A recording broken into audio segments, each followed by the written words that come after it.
Continuando. Crimes praticados pela esquerda no Brasil. Como eu falei, antes mesmo do golpe militar de 64, a esquerda já tinha uma articulação para tomar o poder e implantar uma ditadura nos moldes soviéticos aqui no Brasil, seguindo a doutrina de Marx, as ideologias e os aperfeiçoamentos dessas metodologias que foram perpetradas por Vladimir Lenin e aperfeiçoadas pelo líder máximo do comunismo, a figura mitológica do Joseph Stalin. Enfim, o PT chegou ao poder e aí nós temos o primeiro escândalo, denominado Mensalão, juridicamente conhecido como Ação Penal 470. O que foi o Mensalão? Que é o seguinte: o primeiro objetivo a gente conseguiu, que foi chegar ao poder por meio do voto. A gente conseguiu. Oba. Então agora o segundo, que é trazer o povo para perto de nós, para nos apoiar. Então a gente precisa aprovar uma série de medidas populistas, medidas essas que a sociedade, por meio dos economistas, sempre criticaram, né? E a gente então precisa de apoio no Congresso. Como é que a gente vai fazer isso? Beleza, nós vamos criar um monte de cargo aí e vamos dividir entre os amiguinhos aí, né? Vamos para poder conseguir apoio. Então a gente vai dar cargo na Petrobras, a gente vai criar aí umas secretarias, até por isso que o PT foi um dos governos que mais tiveram ministérios, e a gente vai ratear aí entre a base aí para poder conseguir isso. Mas eu acho que ficaria mais bacana ainda se a gente assaltasse a Petrobras, os Correios, a Eletrobras e dividisse esse dinheiro aí com eles, entendeu? Aí vamos criar uma coisa que vai ser de todo mês. A gente vai pagar aí um salário, uma ajudinha de custo aí para eles. E aí, posteriormente, isso foi denominado mensalão. Então o PT ele se espalhou por todos os setores da administração pública. É o que se chama de aparelhamento do Estado. Aparelhou as estatais, aparelhou as secretarias, aparelhou os ministérios, aparelhou todos os setores governamentais, as fundações, as fundações de pesquisas, universidades e tudo. E outro aspecto interessante que eu vou falar aqui para vocês. Por que o PT deixou de lado o ensino de base? Alguém já se perguntou isso? Alguém já quis entender por que o PT deixou de lado o ensino de base? Por que o PT só deu ênfase ao ensino superior? Eu vou responder essa pergunta. É porque é o seguinte: o ensino de base, basicamente são adolescentes, são jovens. Se um dia um jovem chegar e sair falando em prol do PT, ele não vai ser levado a sério. Então eu preciso de pessoas do ensino superior. Aí como é que eu vou fazer? Tem uma estratégia para mim, porque assim, eu não posso pegar e também investir no ensino de base, porque o cara não vai precisar de mim quando ele chegar ao ponto de cursar uma universidade. Ele não vai precisar de mim, porque eu investi no ensino de base, ele vai chegar lá todo preparado, vai passar no vestibular e ele não vai precisar da minha intervenção. Então eu vou sucatear o ensino de base, vou criar o sistema de cotas, eu vou criar o FIES, eu vou criar o ProUni. Não estou aqui falando contra esses programas. Eu acredito que esses programas precisam ser implantados. e precisam ser melhorados. Porém, todo programa social mede-se o sucesso dele à medida que menos pessoas precisam dele. Quanto menos pessoa precisar desse programa social, maior é o índice de sucesso. Mas é o contrário, todo programa social no Brasil, criado pelo governo do PT, cada vez mais entra mais gente. E aí é onde está mostrando que o programa é mal sucedido. Voltando ao nosso assunto aqui, por que eu não vou investir no ensino de base? Porque se eu investir no ensino de base, as pessoas não vão precisar de mim, elas vão chegar lá por mérito próprio. Então, eu preciso criar um mecanismo que as torne dependentes das minhas políticas, dependente do que eu vou fazer, para poder eles chegarem ao ensino superior. E aí você tem, como consequência, um ensino de base cada vez pior. E você tem o índice de avaliação do ensino médio como o pior da história. E você tem toda uma geração perdida. E veja, eu não estou falando de modo pejorativo, eu estou falando de modo factível, de modo factual. Que é o seguinte, você tem toda uma geração que não teve um ensino de base. Ele não tem base, ele não tem uma geração que não tem conteúdo.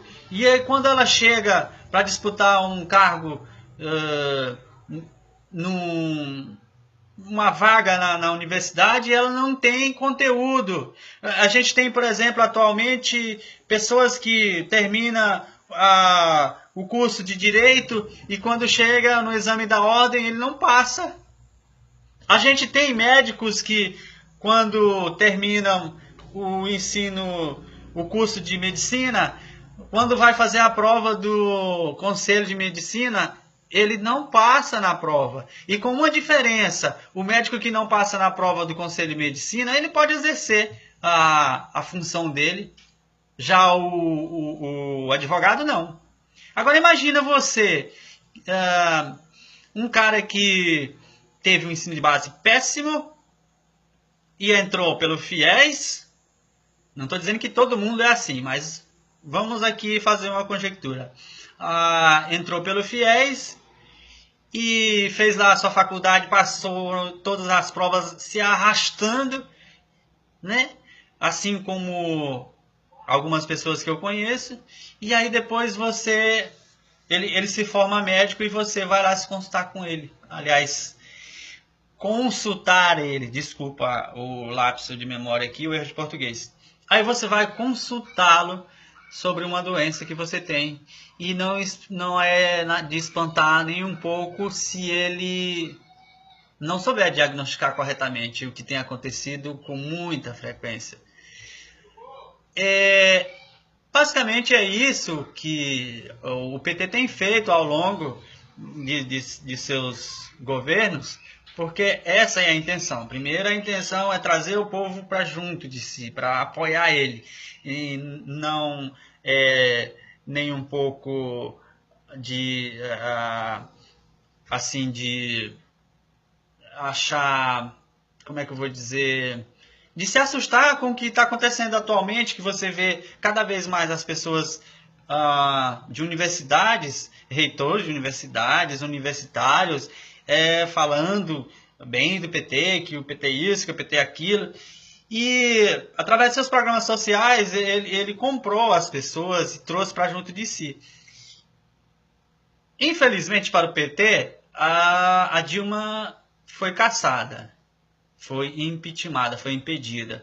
Porque se ela não tivesse sido, aí entraria o segundo passo, que era o seguinte: era exatamente o que tem lá no plano de governo atual do PT.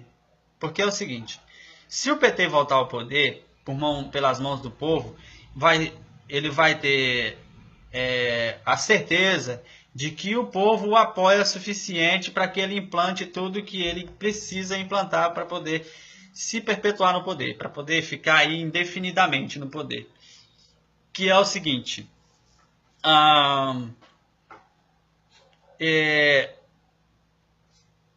Está tudo escrito lá no plano de governo, e alguma coisa o José Dirceu já adiantou, que é o seguinte: primeiro, o primeiro ponto que eu vou falar aqui não é que está em primeiro lugar no projeto de governo, mas é o que o José Dirceu tem falado ultimamente, e basta você acessar os veículos de comunicação aí que você vai comprovar isso fácil.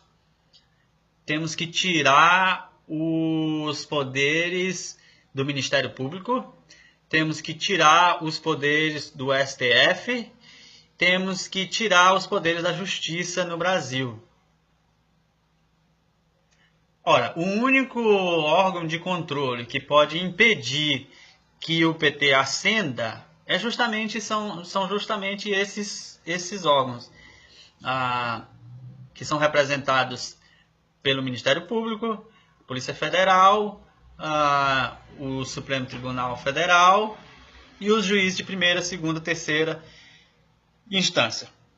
E é basicamente isso que o PT tem em mente. Quando você vota no PT, você não está só defendendo o seu Bolsa Família, você não está só defendendo o ele não. E eu preciso esclarecer uma coisa aqui: eu não tenho partido. O meu partido é o Brasil.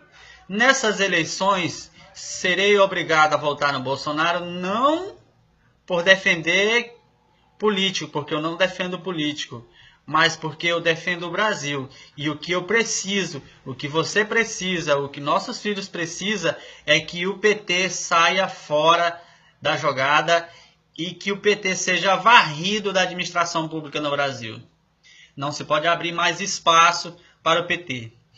Fora tudo isso que eu falei aqui, tem todos esses escândalos que o PT protagonizou no Brasil, tem toda essa repercussão que é o desemprego, que é a falta de esperança, que é o baixo crescimento do PIB, que é o déficit público, que são todas essas mazelas que a gente está vivendo no tocante à educação, saúde, habitação. O PT fala que deu a possibilidade de você comprar um carro, que você pode comprar uma casa, mas ele esquece de falar de quantas pessoas estão tendo que devolver suas casas para a Caixa porque não deram conta de pagar, porque ficaram desempregadas. Ele esquece de falar quantas pessoas estão com o nome sujo no SPC porque o PT enganou eles dizendo que eles podiam comprar e no final eles comprou e não conseguiu pagar. Eles não falam quantas pessoas tiveram que devolver seus veículos que eles pagaram tirando da mesa para poder pagar um veículo, entendeu? E tiveram que devolver. Ele não fala disso, o PT não fala. Por quê? Porque isso não lhes convém, porque mentem, porque querem conquistar o seu voto através de mentira. Pense bem, meu amigo. Não se vota em corrupto. Quando você descobre que o seu político é corrupto, você não vota nele, você vota no segundo.